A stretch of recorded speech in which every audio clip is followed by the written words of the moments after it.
Unraveling Idioms, Not Know Beans About. Hello everyone, and welcome back to our channel. Today, we're diving into an interesting and quirky English phrase, not know beans about. This expression might sound funny at first, but it's quite common in everyday English.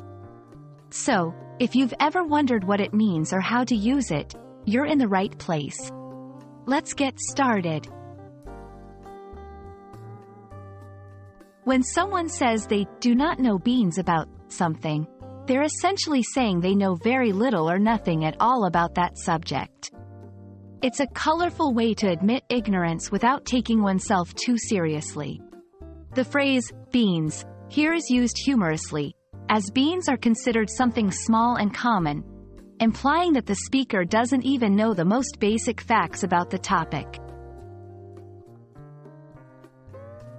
The exact origin of not know beans about is a bit murky, as is the case with many idiomatic expressions.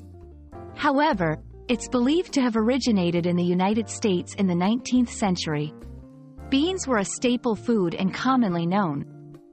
So saying you didn't know beans about something meant you were pretty clueless about it. This expression has stood the test of time and is still used today.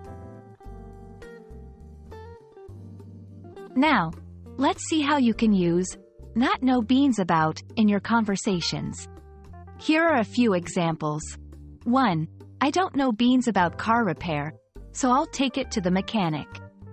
2. She said she wanted to start a business, but she doesn't know beans about entrepreneurship.